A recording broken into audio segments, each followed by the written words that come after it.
এবার বিটিভি যে প্রোগ্রামটা করতেছে এখানে 10টা ব্যান্ড মৌলিক গান করবে। তরুণ ব্যান্ডের ব্যস্ততা কেমন? আমাদের ম্যাক্সিমাম শো কথা হচ্ছিল বা যেগুলি কথা হয়েছিল 3-4 মাস আগে সবই ডিউ টু মানে পলিটিক্যাল আনরেস্ট সব ক্যান্সেল হয়ে গেছে। সঙ্গীত ক্যারিয়ারের টোটাল কত বছর হলো? 93 থেকে আমার লেখা ও সুরের ইয়েটা শুরু। কবিরাও যে এত কবিতা লেখেন, প্রত্যেক কবিতার পেছনে একজন করে রমণী বা একটা করে প্রেমের গল্প আছে, এই কথার সাথে আপনি কতটুকু একমত? কিছু কমন কষ্ট আছে, কমন না পাওয়া আছে, ওগুলি আসলে এখন এসে লেখার একটা রসদ। আমি আমার দলকেও বলি যে কষ্ট বেঁচে খাই কিন্তু গান না, এটা আমাদের স্লোগান। এবার তো একটু কষ্ট বেঁচে খাই শুনতে চাই। কেউ না জানুক মন তো জানে, মনেরও যে কষ্ট আছে, সেই বেদনা লুকিয়ে রাখি হাজার ছলনা।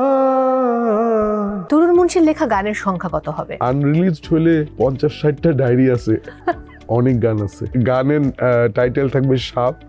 এইটা ঘরের কথা বলবে, দেশের কথা বলবে, আচ্ছা, মনের কথা বলবে। আমি যা যা চাই নাই তাই আল্লাহ আমারে করায় দেখাইছে যে এটাও তুমি পারো। টাই পড়তে চাই নাই, 13 বছর তাই পড়ছি।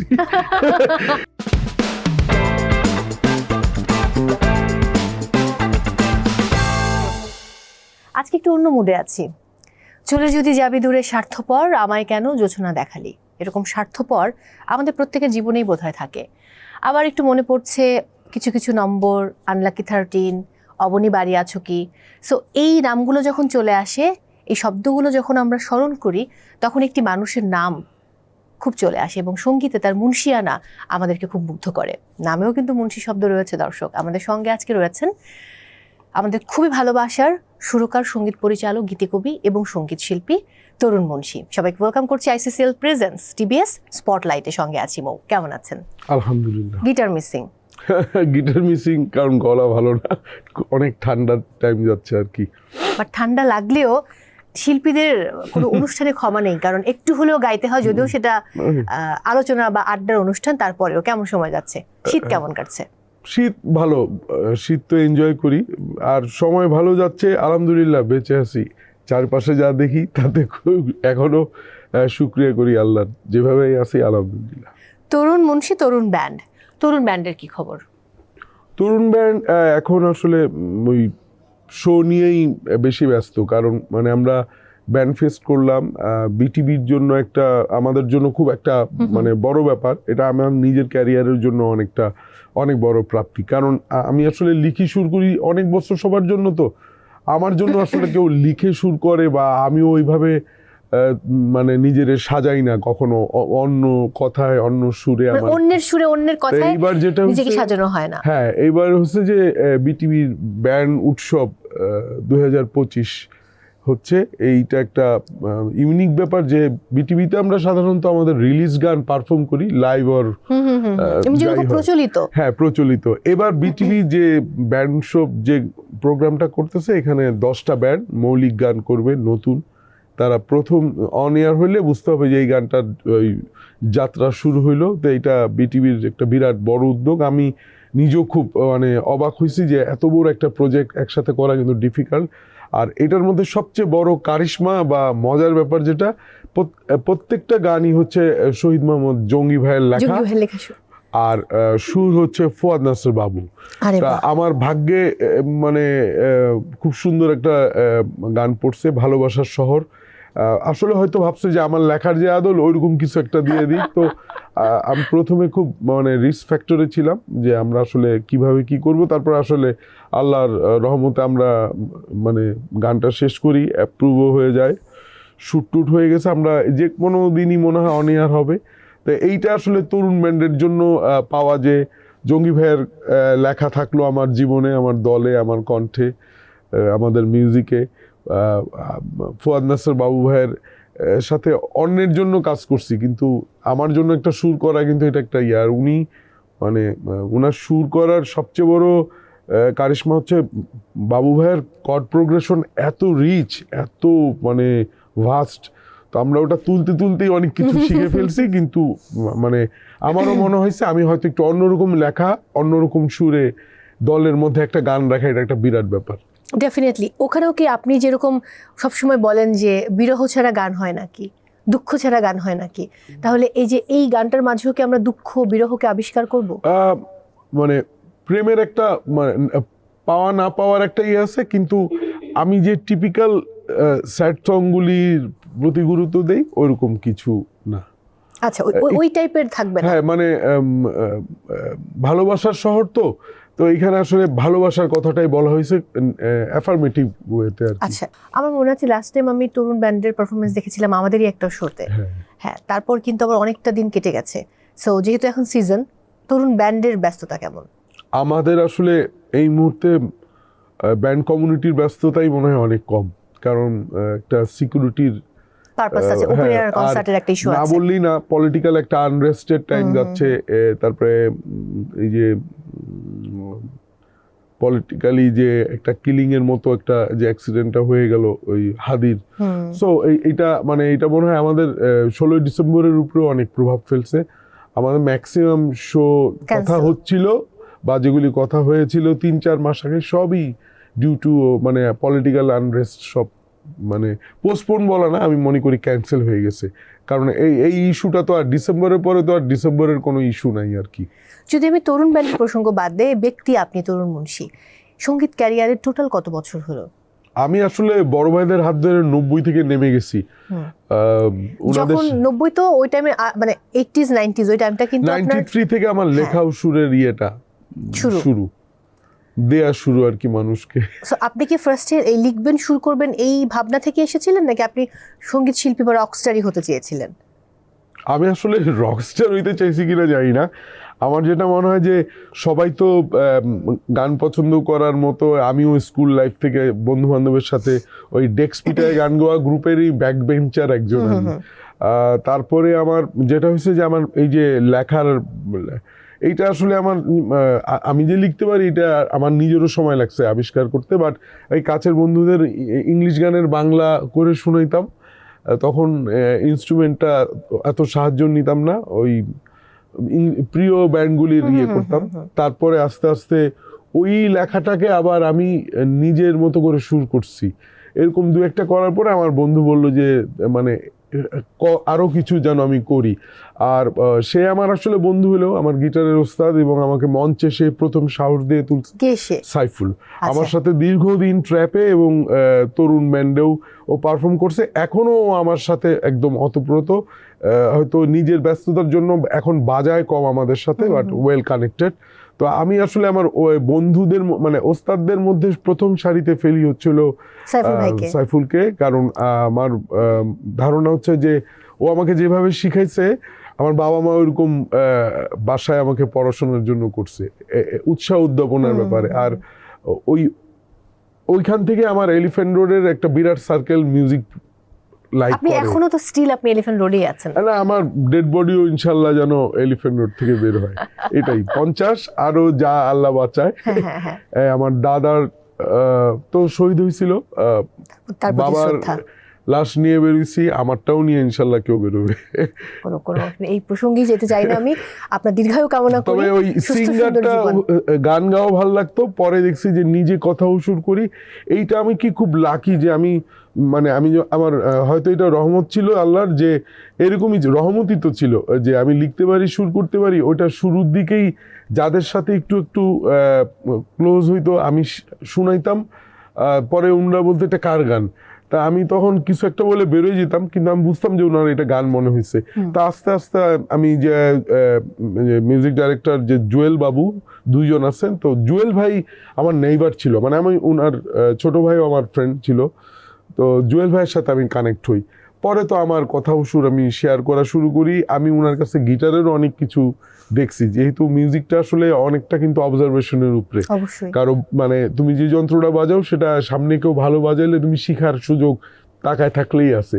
তো আস্তে আস্তে জুয়েল ভাইয়ের সাথে আমার বিয়ে হয়, এবং আমি 2000 পর্যন্ত ওনার সাথে টানা থাকি। মানে উনিও না বললে না যে আমার জীবনেও একটা জুয়েল বাবুর প্রয়োজন ছিল, যে পেছন থেকে সামনে আসার ব্যাপারটা উনাদের না হইলে হইতো না। এখানে একটু বিতর্ক হয়েছে, যেটা যে হয়তো আমার কিছু পছন্দের কাজ আমার কিছুতে নাম ছুটে গেছে আর কি। হয়তো লিরিক্সে আমি লিরিসিস্ট হিসেবে নাম থাকলেও অনেক কম্পোজিশনে নাম নাই, আমি ওইটা নিয়ে এখন আর মানে জীবনে আসলে চলার পথে এরকম না, আমি মনে করি যে আমি যেটা করছি সেটার করছি, ওই কনফিডেন্সটা আমার মধ্যেই থাকলে ভালো। কি মানে আমার রাস্তায় দেখে চেনার কি দরকার আছে, জানার কি দরকার আছে কোন গান লিখছি, সুর করছি, এটা আর্টিস্ট আর মিউজিক ডাইরেক্টর জানলেই ভালো।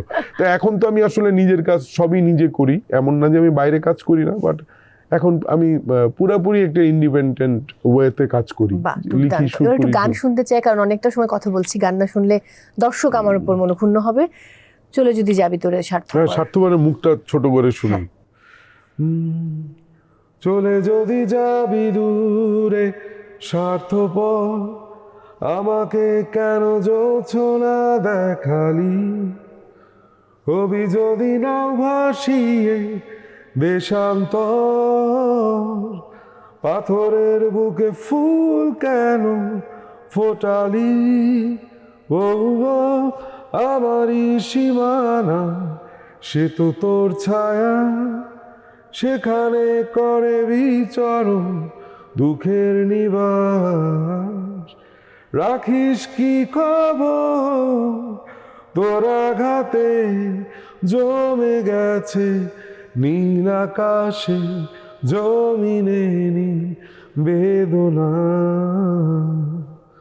চলে যদি যাবি দূরে স্বার্থপর, আমাকে কেন জোছনা দেখালি। Thank you. দুর্দান্ত। Welcome to ICCL. ICCL is ready to elevate your experience, be it a socio-cultural celebration, a corporate event, or any special gathering, making each moment truly memorable.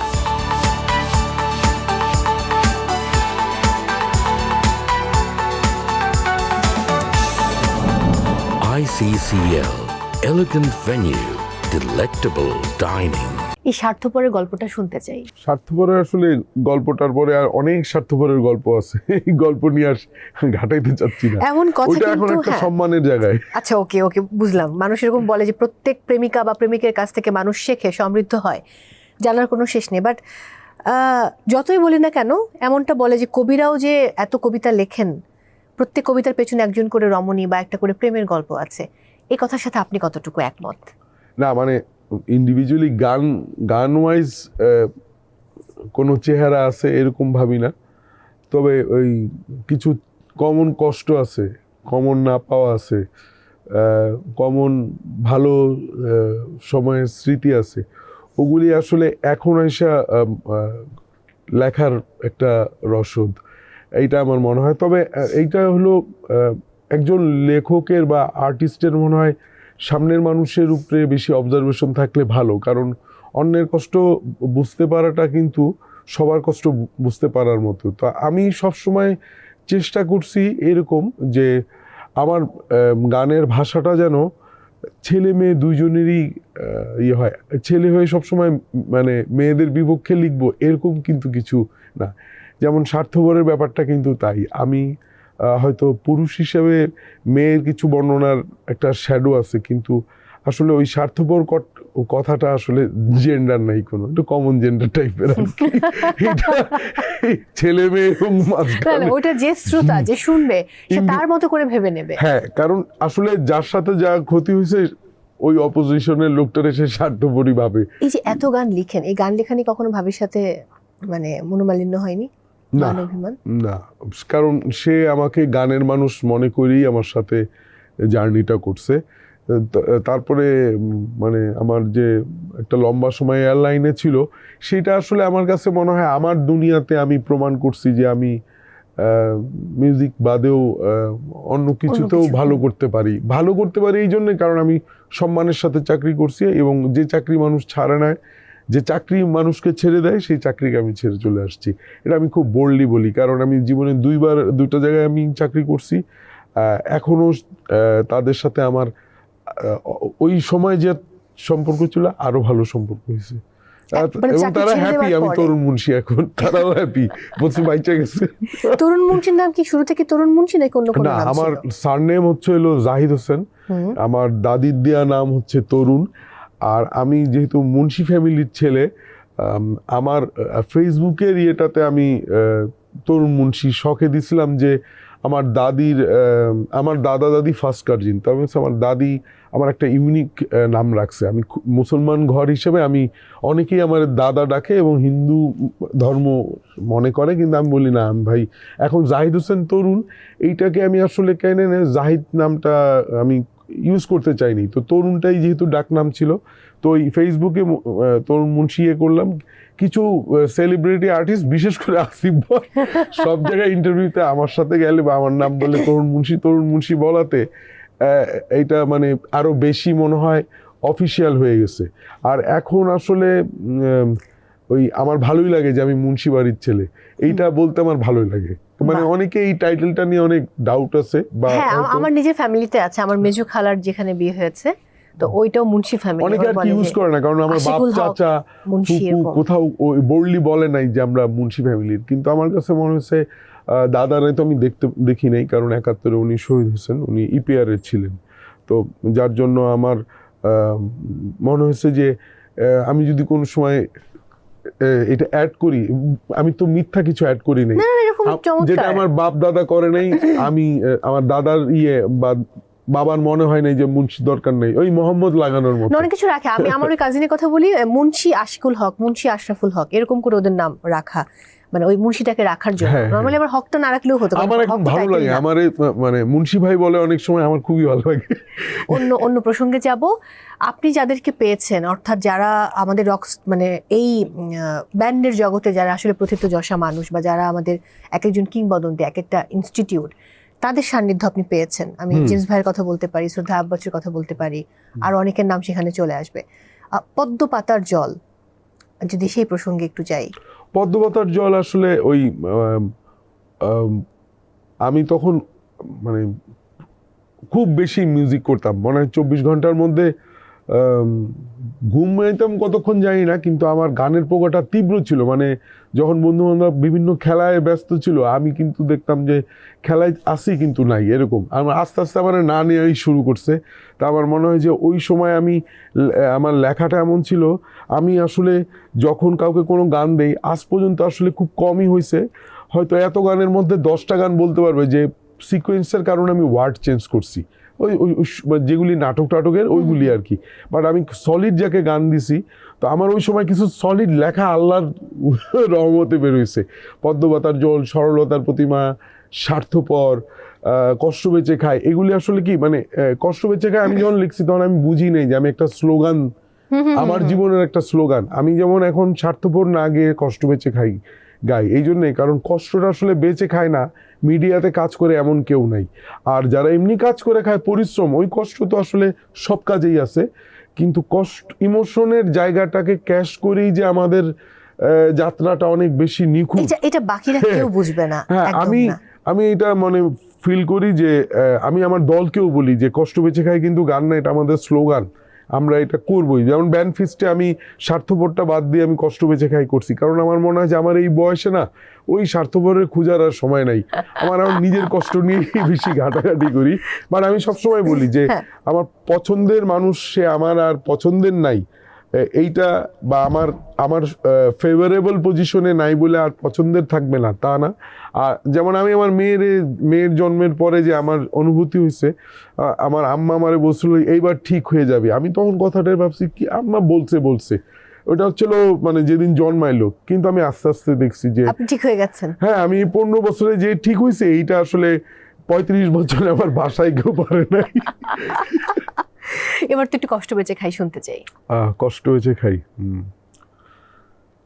কেউ না জানুক মন তো জানে, মনেরও যে কষ্ট আছে, সেই বেদনা লুকিয়ে রাখি হাজার ছলনা।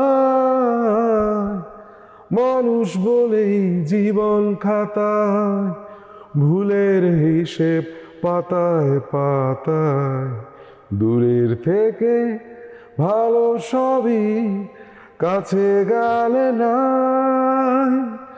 যখন দেখি চাওয়া পাওয়া শূন্যেতে মিলা, কখন আমি এই শহরে কষ্ট বেঁচে খাই। বাহ, থ্যাংক ইউ। দুর্দান্ত দুর্দান্ত। তরুণ মুন্সির লেখা গানের সংখ্যা কত হবে? রিলিজ আনরিলিজড হিসাব করবো? হ্যাঁ, আনরিলিজড হলে 50-60টা ডায়েরি আছে, অনেক গান আছে। আচ্ছা, রিলিজ আর মজার ব্যাপার হচ্ছে আমার ম্যাক্সিমাম গান লিখছি যেগুলি সুর আমি করে দিচ্ছি, তাই গানের সংখ্যা অনেক। কোনোদিন এভাবে আসলে আমার এইটার কোনো আসলে হিসাব আমার নাই। ইভেন আমি লাস্ট কোন গানটা রিলিজড হয়েছে আর করতেছি এটাও মাথায় নাই। তবে আমি হ্যাঁ সাপ গান করতেছি, একটা গানের টাইটেল থাকবে সাপ। এইটা ঘরের কথা বলবে, দেশের কথা বলবে, আচ্ছা, মনের কথা বলবে এবং মানে পরিবারের কথা বলবে, সব কিছু চিন্তা করে আমি একটা গান করছি। তো এইটা নিয়ে এখনো কোনো লেভেলকে আমি শোনাই নেই, তবে আমার সবচেয়ে পছন্দের লেভেল এখন যেটা ধ্রুব মিউজিক স্টেশন, আমি চাইবো যে ওইখান থেকে যদি এটা রিলিজ হয়, ওইটা আসলে ধ্রুবদা আমাকে আর্টিস্টের বাইরেও ভালোবাসেন, তো আমি মানুষটার প্রতি কৃতজ্ঞ।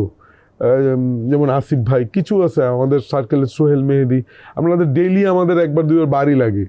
আমাদের আড্ডাটাই এখন মানে আমরা যারা মিউজিশিয়ান, আমরা মিউজিশিয়ানদের সাথে আড্ডা দিই, আমরা আর কার সাথে অন্য আলাপ করলে আর পোষায়ও না।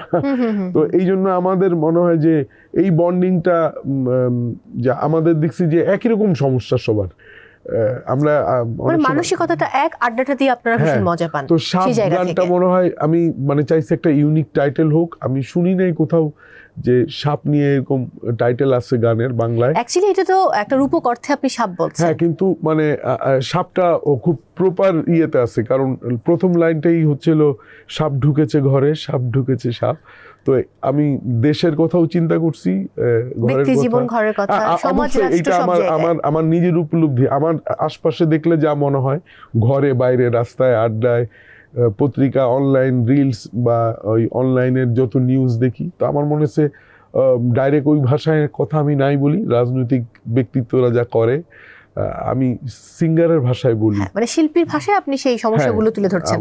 একটু মেয়ের গল্পে যাব। মেয়ে কি গান শেখে বা বাবার গান? মেয়ে গান পছন্দ করে, ইংরেজি গান, ওই যে মানে স্মার্ট টিভির অবলম্বন যেহেতু তাদের একমাত্র, বা ওই গ্যাজেট মোবাইল ফোন, হ্যাঁ, পছন্দ করে, কিন্তু মিউজিশিয়ান হওয়ার মতো কোনো কিছু এখনো ওর মধ্যে আমি মানে দেখি না যে ও আমার সাথে ওই কানেকশনটা নাই। বাট গান পছন্দ করে, ভালো গানই, গলাও খারাপ না, মিথ্যা কথা বলবো না। মাশাআল্লাহ। তো বাবার ওই ব্যাপারটা জিনগত একটা বিষয় তো থেকেই ওইটা যায়। আসলে আমার কাছে মনে হয় কি যে আমার বলতে কোনো দ্বিধা নেই। অনেকে আমার ফ্যামিলিতে আমারে ওই গুড ফর নাথিং বা ব্ল্যাক শিপ মনে করছে। আমি ওই জন্য ওরে কোনো চাপ দেই না। রেজাল্ট খারাপ করলেও যে ট্রিট দেই, ভালো করলেও সেই ট্রিট দেই। আমার কেন জানি মনে হয় যে কোনো পরিবারে যখন একজন সন্তানকে এরকম মনে করা হয়, সেই সন্তান অনেক দূর যায়, সে অনেক সফলতা পায়। হ্যাঁ, আমি মনে করি যে আমি সবসময় আল্লাহর কাছে এটাই বলছি যে উনার তরফ থেকে এমন কিছু ওর জন্য থাকুক। আমি যেমন একদম মানে পেছন থেকে সামনে, আমি আসলে ব্যাক বেঞ্চার ছিলাম। ম্যাট্রিক থেকে আমার রেজাল্ট মানে খুব ভালো হয়ে যায়, যেটা আমার কাছে মানে যে পাস করবে না ম্যাট্রিক মনে করে, সে যদি একটা ভালো রেজাল্ট করে, সে স্ট্যান্ড করার মতো। তা আমার রেজাল্ট ভালো ছিল এবং ওখান থেকে আমি কখনো আমাকে আর আল্লাহ ডিসঅ্যাপয়েন্ট করে নাই, এবং আমি যা যা চাই নাই তাই আল্লাহ আমারে করায় দেখাইছে যে এটাও তুমি পারো। টাই পড়তে চাই নাই, 13 বছর তাই পড়ছি। স্যুট টুট খুবই অপছন্দ করি, কিন্তু ইউনিফর্মের ড্রেস আমার চাকরিতে ছিল, যে ইউনিফর্ম ছিল অ্যাপলের থেকে শুরু সব কিছু। তা আমার কাছে, আমি তাই এখন আর এইটা ভাবি না যে কখনো এইটার বলি না যে এইটা আমার দ্বারা হবে না। আমি মনে করি যা হবে আলহামদুলিল্লাহ, যেটা ভাগ্যে আছে ওইটা ঠেকানো আসলে সম্ভব না। নিজে থেকে কিছু আর ডিক্লেয়ার করি না। তাই তো মেয়ের উপরে না, কারো উপরেই চাপ নাই আশপাশে, যে বি ইউর সেলফ। আমার মেয়ে যদি অন্য কিছুতেও ভালো করে, আমি তো খুশি হব, এইটাই। কিন্তু আমি কোনো সময় আফসোস করি না যে অনেকেরই তো মানে মিউজিশিয়ানের ছেলে মেয়েদের খুব এটার সাথে কানেক্ট করাচ্ছে। আমি আসলে এত অপমানিত আর কষ্ট করছি, চাই না। একদম, আমি আপনার সাথে সম্পূর্ণ একমত। অসংখ্য ধন্যবাদ আজকে সময় দেওয়ার জন্য। আবারও তো গান দিয়ে শেষ করতে চাই, তার আগে দর্শকদের উদ্দেশ্যে কিছু বলুন। দর্শকদের উদ্দেশ্যে বলবো যে মানে আপনারা বাংলা গানকে তো ভালোবাসবেনই, সবার গানের পাশাপাশি আমাদেরটা বেশি বেশি ভালোবাসবেন। নিজেরটা তো আসলে বেশি ভালোবাসা উচিত। সন্তানের মতো মনে করা উচিত। আর যেটা হচ্ছে যে সবাই সবার জন্য শারীরিক সুস্থতা চাইবো এই জন্যে যে আসলে সুস্থ তা কি আমি অসুস্থ হওয়ার পরে বুঝছি। তো এইটা আমি চাই যে শত্রুরও যেন পরিবার নিরাপদ থাকে, সুস্থ থাকে, আল্লাহ নেক হায়াত দান করুক সবাইরে। তো এইটাই সবার কাছে দোয়া, যে আমাদের জন্য দোয়া যেন করে, আমরা ভালো থাকি, কাজ করতে পারি। আবারও অনেক অনেক ধন্যবাদ আমাদেরকে সময় দেওয়ার জন্য। তোমাকেও অনেক অনেক ধন্যবাদ, ভালোবাসা। প্রিয় দর্শক, বিদায় নিচ্ছি আজকের মতো ICCL প্রেজেন্টস টিভিএস স্পটলাইট থেকে। সবাই অনেক ভালো থাকুন, নিরাপদে থাকুন, আর থাকুন টিভিএস এবং ICCL এর সঙ্গে। কোথাও যাবেন না। আমরা এবার তরুণ ভাইয়ের কণ্ঠে গান শুনবো। কোন গান শুনছি? কিছু কিছু নাম্বার থেকে। এটা সবার, যে বন্ধু সামনে নাই, যে বন্ধু আসলে পৃথিবীতেই নাই, বা যে আপনজনেরা আর সামনে পাবো না, তাদের জন্যই করতেছি। এটা আমার খুবই পছন্দের একটা জায়গা। আমরা এই গানটা গাইলে আমি ইদানিং ইগনোর করি, চেষ্টা করি না গাইতে, তারপর এটা র্যাক ডে ফেয়ারওয়েলে গাইতেই হয় আমাদের। কিছু কিছু নাম্বার থেকে আর আসবে না কোনো ফোন, কিছু কিছু SMS পড়ে আর হাসবে না এমন, কোনো কোনো ঠিকানায় লিখব না আর কোনো চিঠি, কোনো কোনো গলিতে করবে না মন হাঁটাহাঁটি। কিছু কিছু নাম্বার থেকে আর আসবে না কোনো phone. Thank you, thank you so much. অনেক অনেক ভালো থাকুন।